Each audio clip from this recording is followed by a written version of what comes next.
Well, welcome to this John Wesley Institute event. I'm Ryan Danker. I'm the director of the John Wesley Institute.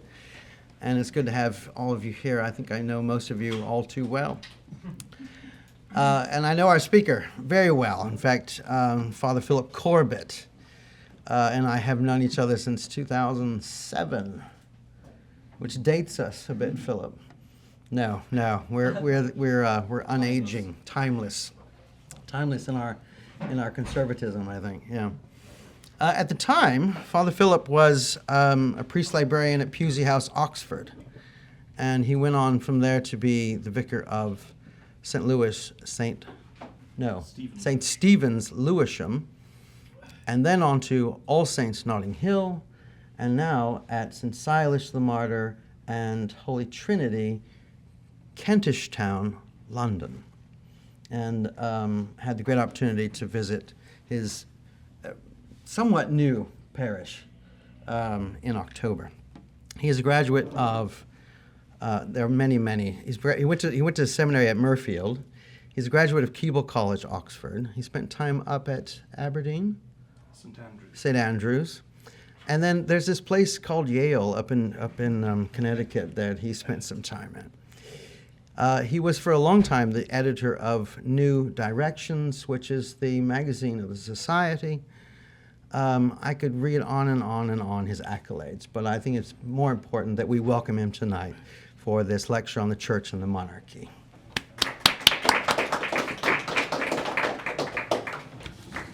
Thank you very much, Ryan. It's always good, I think, that you begin a talk with an hour-long reception beforehand, and it will either make you more rowdy or you will fall asleep all the more quick, either of which I don't mind. So do feel free.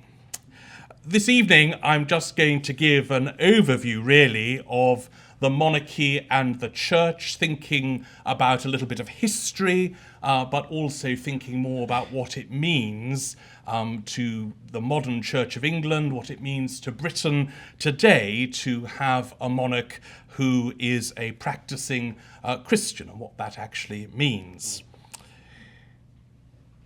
For me, the teachings of Christ and my own personal accountability before God provide a framework in which I try to lead my life.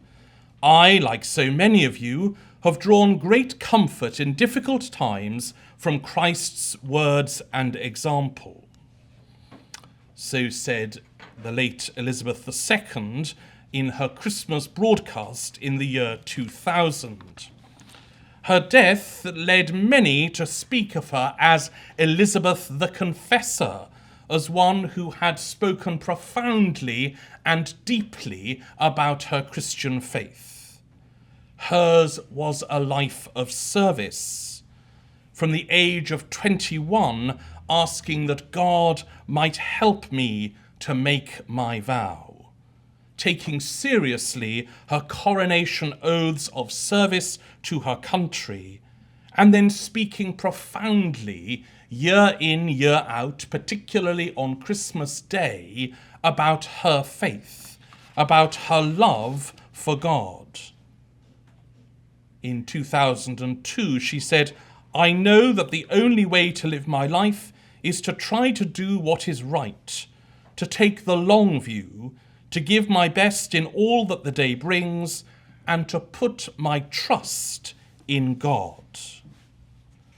In Elizabeth II, then, we had a monarch who was clear about her faith, clear about her devotion to Jesus Christ as her Saviour.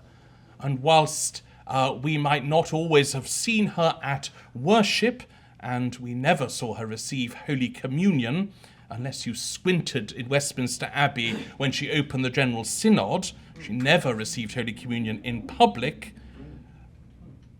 we did know that she was someone of profound faith. But what about today? Well, I think that we need to view the reign of Charles III as a tale of three Charleses: Charles I, Charles II, and Charles III. On January the 30th, I'm very often to be found in Whitehall, assisting in the wreath laying by the Royal Stuart Society at the equestrian statue of Charles I, and then into the banqueting house for the Mass of the Society of King Charles the Martyr, before heading to Windsor, there to witness another wreath being laid on the tomb of the royal martyr, whose 400th anniversary of coronation we celebrated yesterday. But what about this king? Love him or loathe him, venerate him as a saint or see him as a weak man, his reign and his death cannot but shape our view of the modern monarchy. The king was not totally innocent. As much as I venerate him, I could not say any less than that. He was not totally innocent. He made mistakes, but whilst we might think that it was the Reformation that destroyed the churches of England, particularly the parish churches, it was during the Commonwealth that those churches were defaced. Because once you have beheaded the Lord's anointed, and that is what King Charles was, the Lord's anointed, and all kings and queens of England have been anointed monarchs, once you destroy that which God has anointed, it's fair game. You can destroy whatever you like. And so in the Commonwealth, the despoilers despoiled the images of the saints, the statues, and all that was beautiful. The return of Charles II, the merry monarch, might have seemed to be a thing of great joy, and indeed it was. And on the 29th of May, in many places we celebrate Oak Apple Day, the day of the restoration of the monarchy, when we give thanks that after the period of Commonwealth, the monarchy was restored. When Charles II became king in 1660, he pardoned most of those who'd committed crimes during the Civil War and Commonwealth. The Act of Indemnity and Oblivion, and if you've read Robert Harris's latest book, that title will be familiar to you, promised to wipe the slate clean and to bury all seeds of discord in order to prevent there being any discord in the future. But a generally tolerant monarch did not want any reconciliation with the 59 men who had signed his father's death warrant. And so he had some of them dug up, retried, and executed. He didn't have much compassion or desire to reconcile with them. I once preached a sermon in which I praised Charles II as being the merry monarch, a monarch of greatness in the history of the kings and queens of England, and I was taken to task for this. Charles II did make mistakes. He wasn't always the ideal Christian monarch we might have wanted him to be. Indeed, when he was married to Catherine of Braganza, it is said that as she appeared in the doorway of the Chapel Royal in Portsmouth on a dark and gloomy night, he turned to his brother, the Duke of York, and said, "Oh, they've not sent me a woman, they've sent me a bat." But despite all of this, he was an anointed king. He was someone anointed to serve God, to do that which is extraordinary despite his own ordinariness and sinfulness. Shakespeare in Richard II puts it this way: "Not all the water in the rough, rude sea can wash the balm from an anointed king." Not all the water in the rough, rude sea can wash the balm off from an anointed king. And that is of key importance.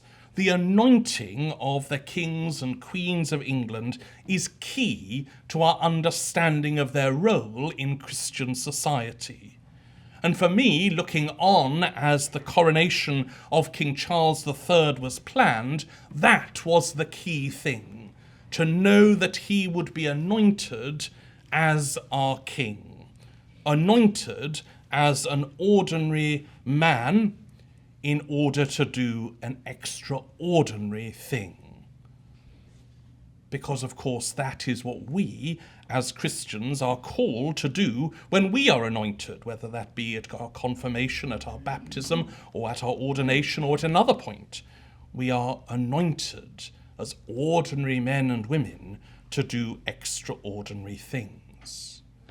And so at his coronation, King Charles adopted a servant kingship.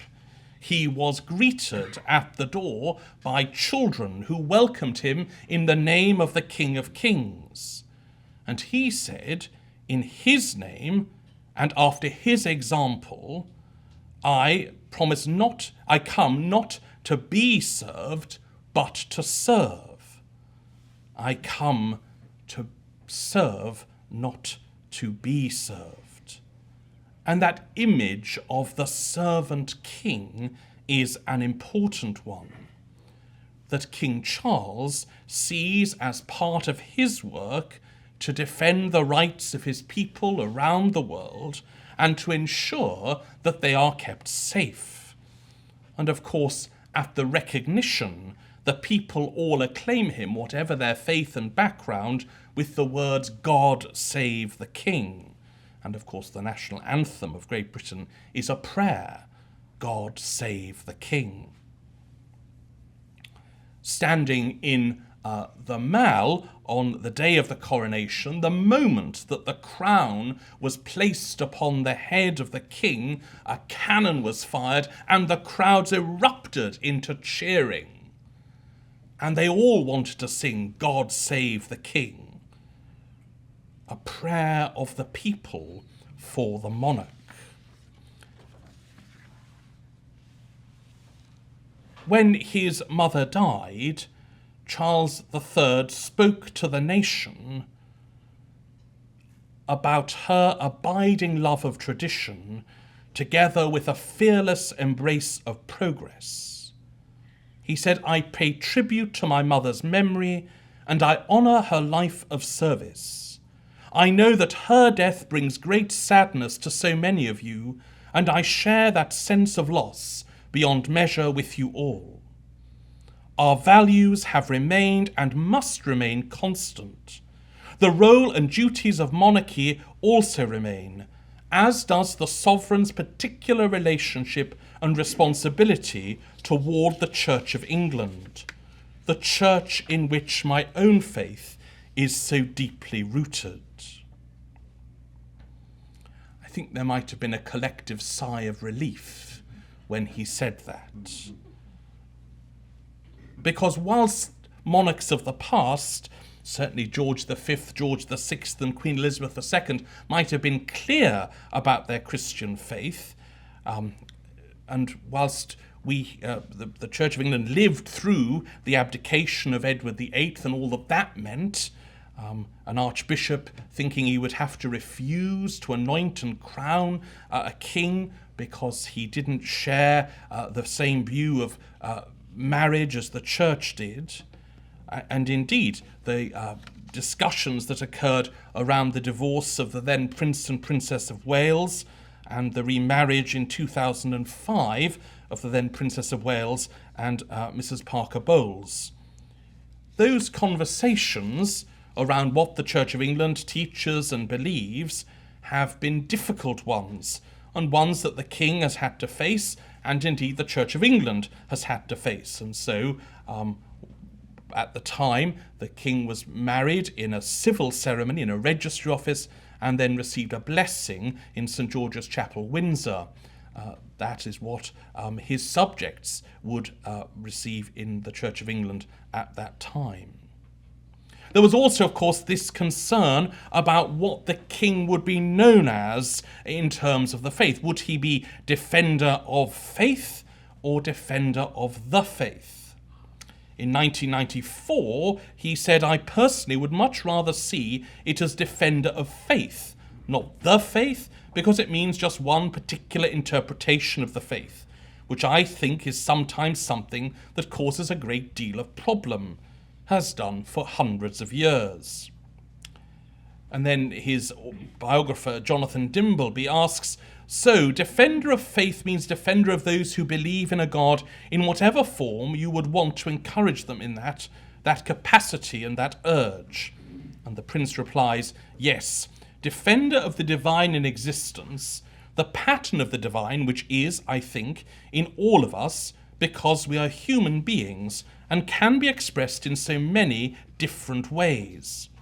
I have always felt the Catholic subjects of the sovereign are equally as important as the Anglican ones, the Protestant ones. Likewise, I think that the Islamic subjects, the Hindu subjects, the Zoroastrian subjects of the sovereign are of equal and vital importance. This, as you may remember, he said in 1994, and it led to all sorts of news headlines. But the king was proclaimed defender of the faith. And he promised, in those words spoken publicly, to defend the rights of the Church of England. And indeed, he was anointed as king. And we've learned something in the past year of his own faith.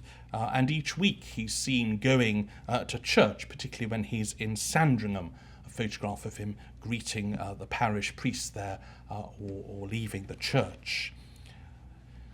And a reminder, of course, from history that the monarchy has always had those relationships with other faiths. George V and Queen Mary travelled to India for the Delhi Durbar. That wasn't a Christian ceremony, that was a ceremony of recognition by subjects of other faiths. And at the end of his coronation, right at the end, the king greeted leaders of other faiths, or rather they greeted him, and he, it says in the rubric, acknowledged their greeting. You couldn't actually hear, even on the television, what was said, and the music was too loud by that stage.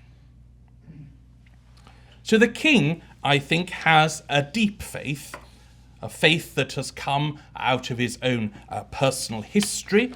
His grandmother, Princess Andrew of Greece, being a nun, his father having a great interest in the Orthodox faith, and of course at his coronation, the anointing oil coming from Jerusalem, and the relic of the true cross being given by the Holy Father. And we need not forget that it was as Prince of Wales that the king went to the canonization of St. John Henry Newman in Rome and took part in that service. It would have been unheard of in earlier times for the Prince of Wales to go to such a service, but he did. And of course, there has been a move and a change in our inter-church relations in England as well. At the coronation of Queen Elizabeth II, the Roman Catholic delegation, whilst invited to the coronation, sat outside Westminster Abbey. There was a special stand built for them outside Westminster Abbey, so they could watch what was going on, but that was where they were to be. At the current coronation, representatives of all the churches, and indeed all faiths, were in the Abbey. And that is a change in the king's understanding of his service to all his people, all over whom he has a care, as a Christian king and as one who has been sent to serve, not to be served.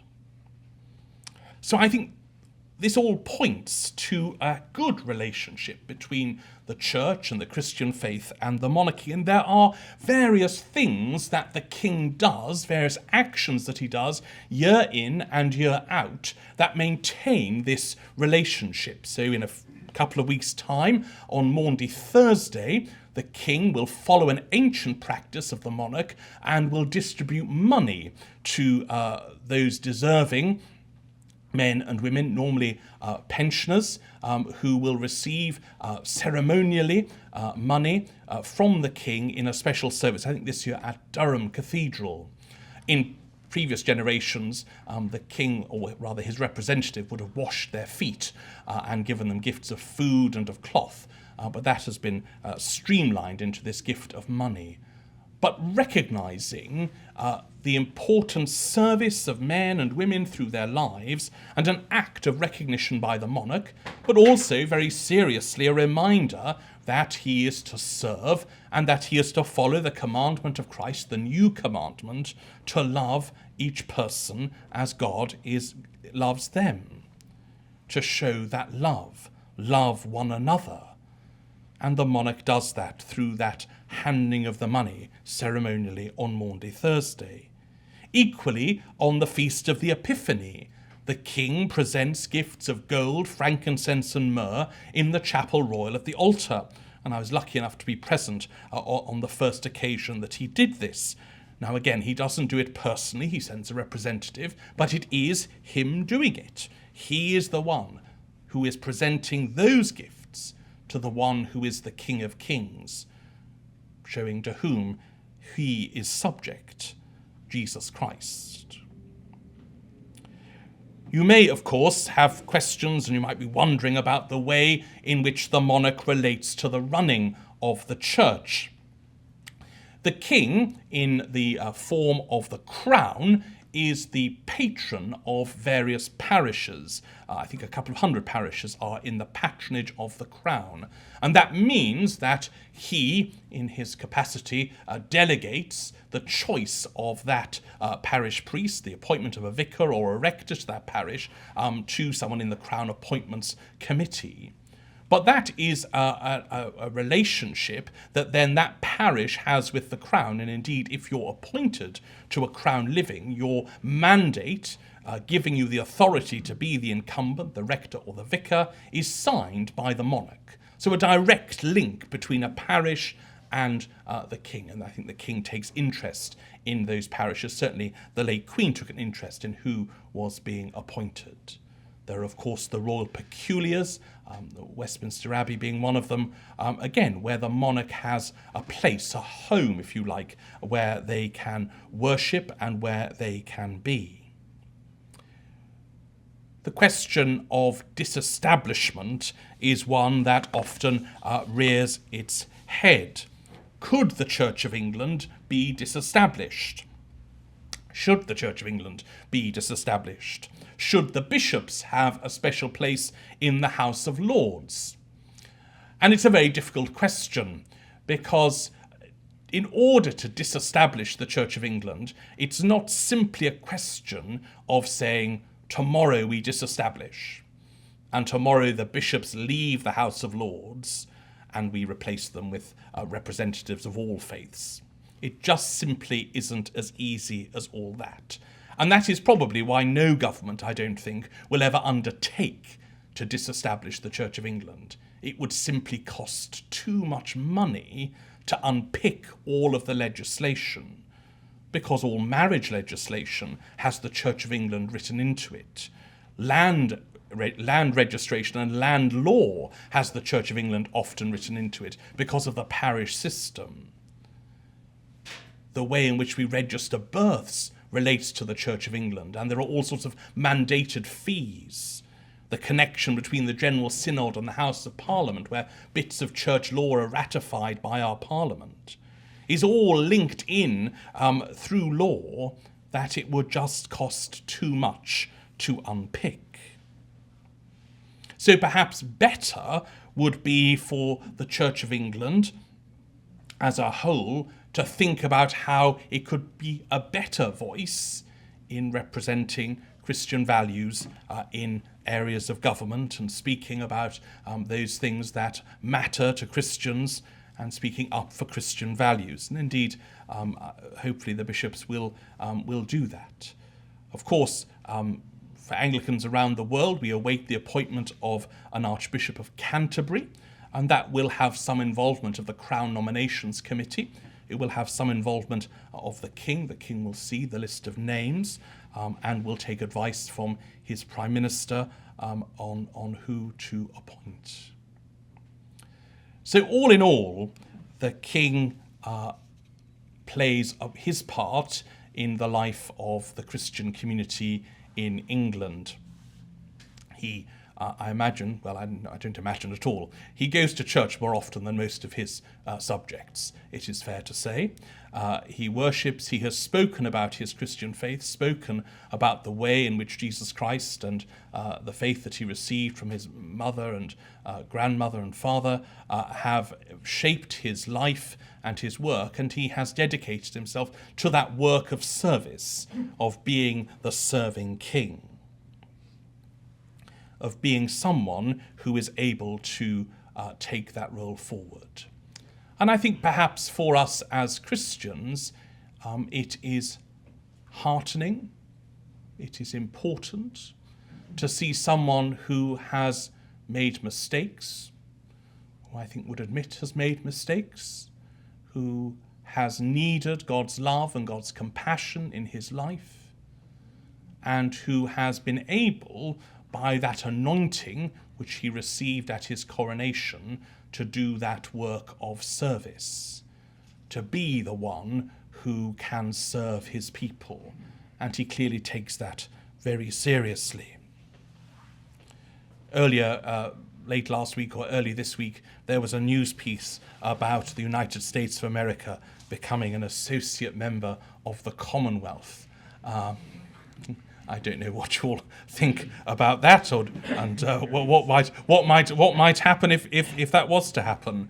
But I think if that was to happen, if that did come to pass, and America was an associate member of the Commonwealth, it would be, a wonderful thing to have as the head of the Commonwealth, King Charles, in his role of thinking about how profoundly he is called to serve all of the people in his care, recognising that is a wide range of people whom he is called to care for, whilst maintaining his own Christian faith and devotion to his Saviour, and his devotion to those oaths that he made at his coronation to protect that faith and to live his life by the commandments that are set out by God. He vowed to obey the commandments of God and to live his life according to the love that is shown in the gospel.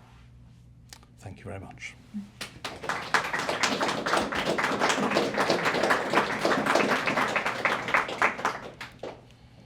We have time for questions.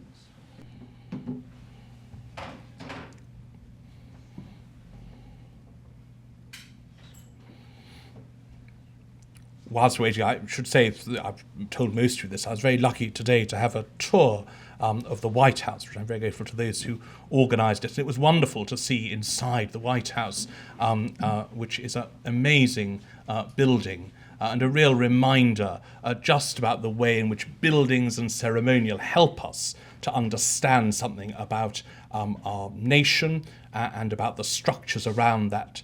And, when you go to Westminster Abbey or you go to Buckingham Palace, you're just given these visions of the way in which we understand our monarch and their role in the country. And that's really, really very important. And when the transition from Queen Elizabeth II to Charles III happened, lots of people said, Republicans said, well, it'll all have to change. It'll all change tomorrow. Republicans, yes, Republicans, not elephant sort of Republicans, but other Republicans.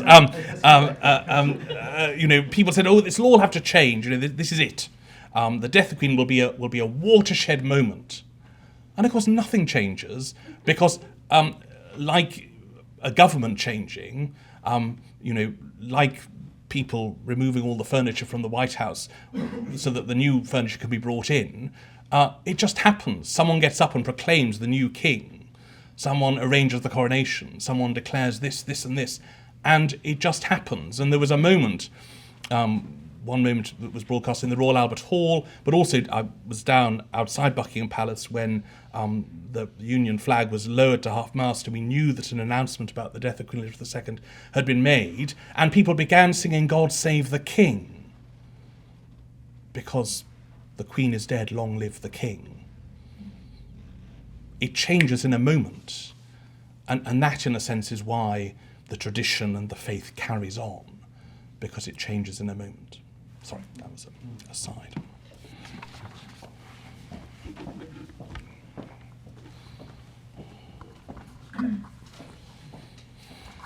Thank you for your talk. You spoke a lot about the crown, and I had a quick question about the Archbishop of Canterbury. What is the role, maybe you could define the role they have in the political structure of England and their role in the House of Lords?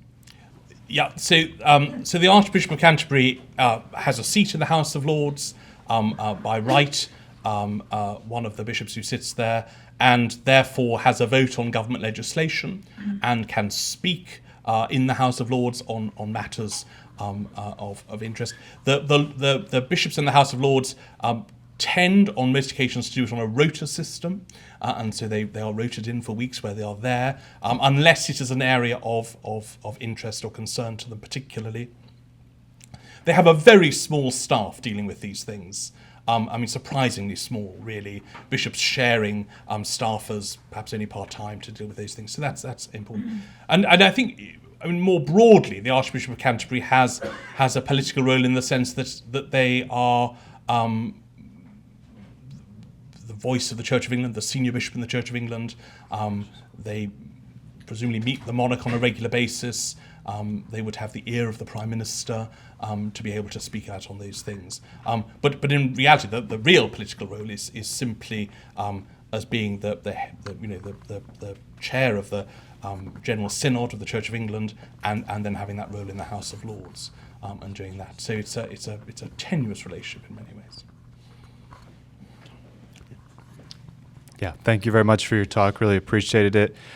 You spoke about the transmission of faith from Charles's grandparents and from his mother, and I was wondering if you could say anything about what we know, or sort of what is out there of the transmission of the faith from Charles sort of downward to his children and grandchildren. Yes, they've all been baptized, and I think as far as we know, the Prince and Princess of Wales have been confirmed, and other junior members of the royal family have been confirmed. So that, we know that they have received that instruction, rumour, speculation has it that the Princess of Wales now attends church very regularly, and obviously the Prince of Wales attends church during those times when he's able to do so, I think. I don't really know more than that. They were there at the coronation. They take part in public worship when they're there. But they have been confirmed and have had their children baptized. And so there's a sense in which that is passing on faith in that way. So I think that's important to see that as being there. We don't know, I don't think, much about the Prince of Wales's time in the armed forces. But again, I think there, an understanding of the working of the army chaplains or the navy chaplains, those people offering that faith and support to servicemen and women in times of real need, I think would be something, again, that he would understand and rely upon there. I'll say I have noticed numerous times when watching William and Kate sing Love Divine, O Love's Excelling, a Wesley hymn, that they don't need the book, which tells me that perhaps the Christian faith has been instilled because it was a Wesley hymn. So obviously that's a good sign. Anyway, Kevin. All right, King Charles kind of considered himself maybe an Anglican martyr, the first King Charles. King Charles II had to deal with Puritanism. Both King Charles I and II dealt with a very Christian society. Mm-hmm. King Charles III is dealing with a secular society. How do you think he's dealing with that? I think really by getting on with doing what has always been done. And in that sense, of course, he's been quite countercultural in that he is not getting rid of things like the Maundy money on Maundy Thursday, not getting rid of the Epiphany service, not getting rid of he has an ecclesiastical household of many chaplains. All of those things still remain, and continuing to speak about the Christian faith in his Christmas message and to attend church each week. So I think there's a way in which, by living that example, he is able to show that is the bedrock of his faith. I think he faces the challenge of speaking into a largely secular Britain, but that he's able to do that and to do it in a way that is more countercultural than it might be, I think, really.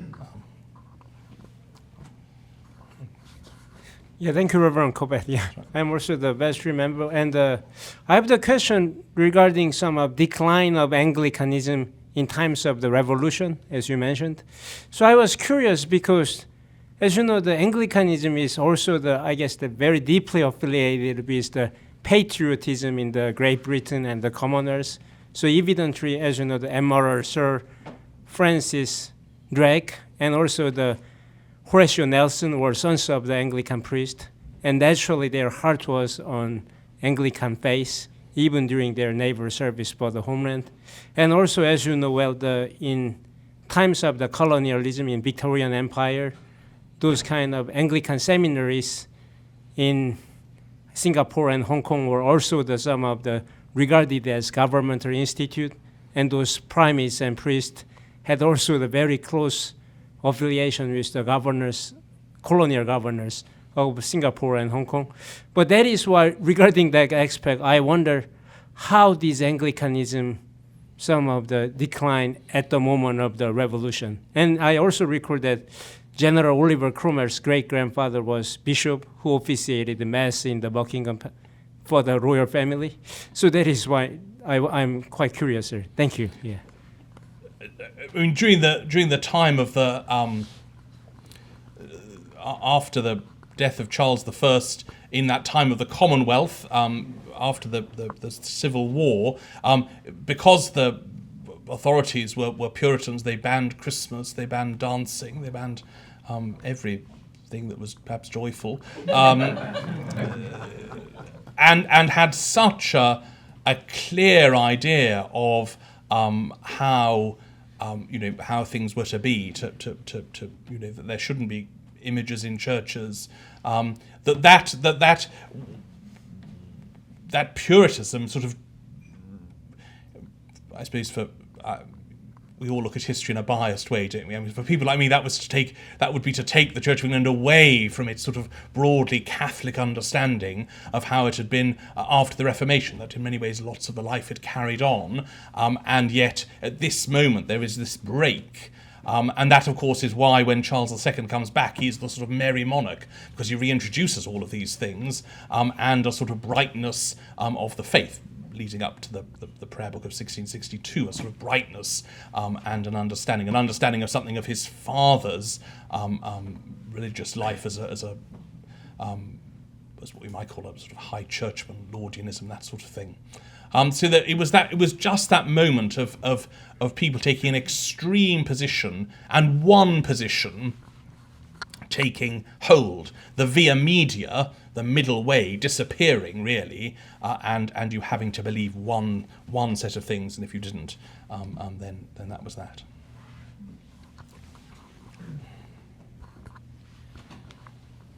Thank you. So you mentioned that Charles has sort of more explicitly reached out to subjects of other faiths,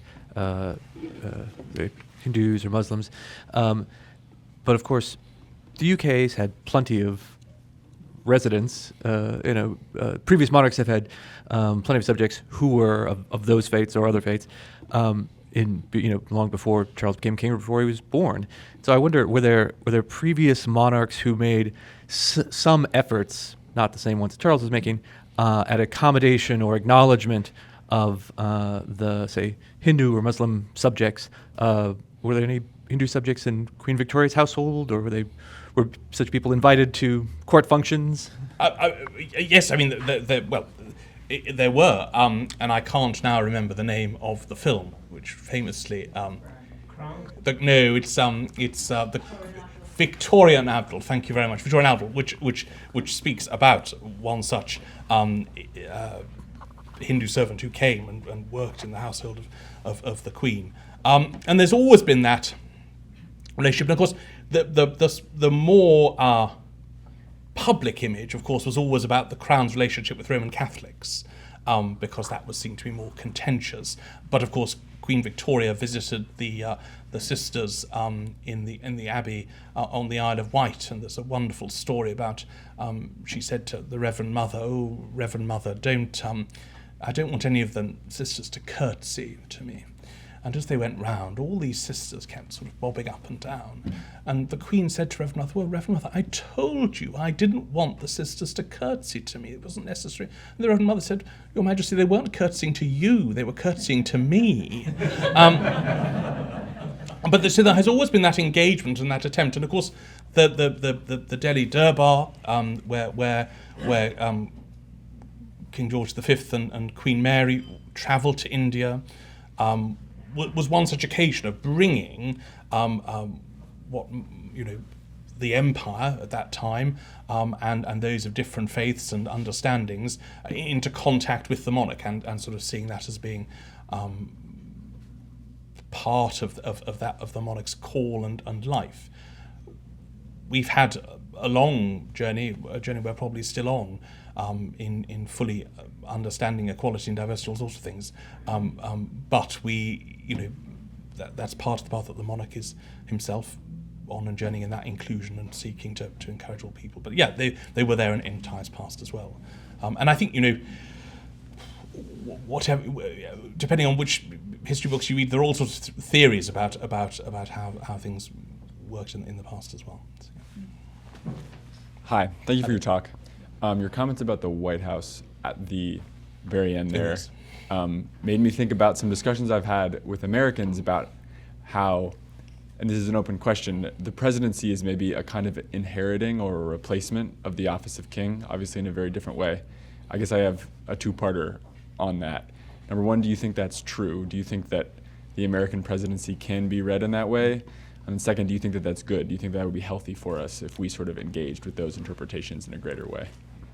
I think all attempts to make it into an inherited thing have failed. So I mean, and the reason one can see that it might fail is, of course, Oliver Cromwell basically just tried to become a king. I mean, and then his son Richard Cromwell was useless, and they got rid of him and had the king back. I mean, that in England in the 17th century, that's what happened. And where there have been political dynasties, if you like, it's never quite worked. You've had two Bushes in the White House, but there's not been another one yet. Who knows? Maybe there will be. So I don't think it's quite in that same way. I think probably, and I think the same is about. I'm happy to debate and talk about it after that. Is that there is a ruling class. That there might be a sort of political aristocracy from which your president is going to be chosen. That may be true. But I don't think that there is that sense of sort of inheriting in that same way, and nor do I think it would be healthy. I think I went to see your Constitution and the Declaration of Independence and the Bill of Rights today, and I think that is part of what it is to be an American and what is part to be in America today, and I wouldn't want to see that change. As much as I love the monarchy, I wouldn't want to see that change here. You've mentioned your prayer book. I understand to change the prayer book of the Church of England requires an act of Parliament, and that it hasn't been changed since 1662. Is this true?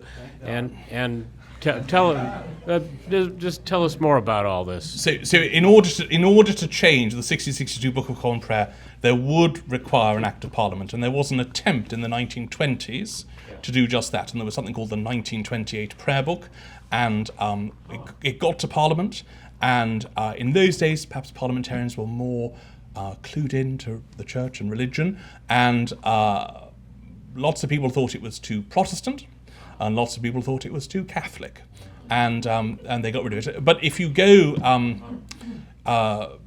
but where it sort of saw its outpouring really was in the Scottish Episcopal Church and the Episcopal Church here in the United States, where aspects of that 1928 prayer book are to be found. There have been, of course, advances in liturgy in the Church of England. There is a book called Common Worship. There was a book called the Alternative Service Book, which was produced in the 1980s, Common Worship in the year 2000. And these have just been authorised by the General Synod as part of the Church's liturgy, and they have various other books. But yes, to change the 1662 Book of Common Prayer would require an Act of Parliament. And when the King ascended the throne, there were new books of common prayer written with his authority in the back. There is a statement, an article that states that it is approved for use in the Church of England, signed by him. There was a problem with it because there's also printed in the back of it a statement from Elizabeth I, I think, and someone had obviously done right-click or whatever you do to change all the names, and had changed all the Elizabeth to Charles. Well, that had a bit of a disastrous result because it meant that the king was claiming France back, and they were for a little while on the black market. You could get the fake prayer books. It's, That's called progress.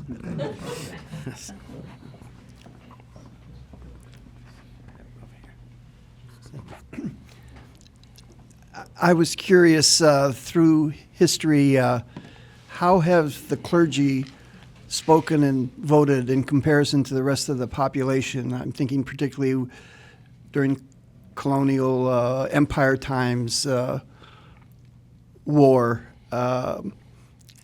And I also was curious, you say there's House of Lords for the Anglican clergy. Have other denominations have clergy serving House of Commons or anywhere? Yeah.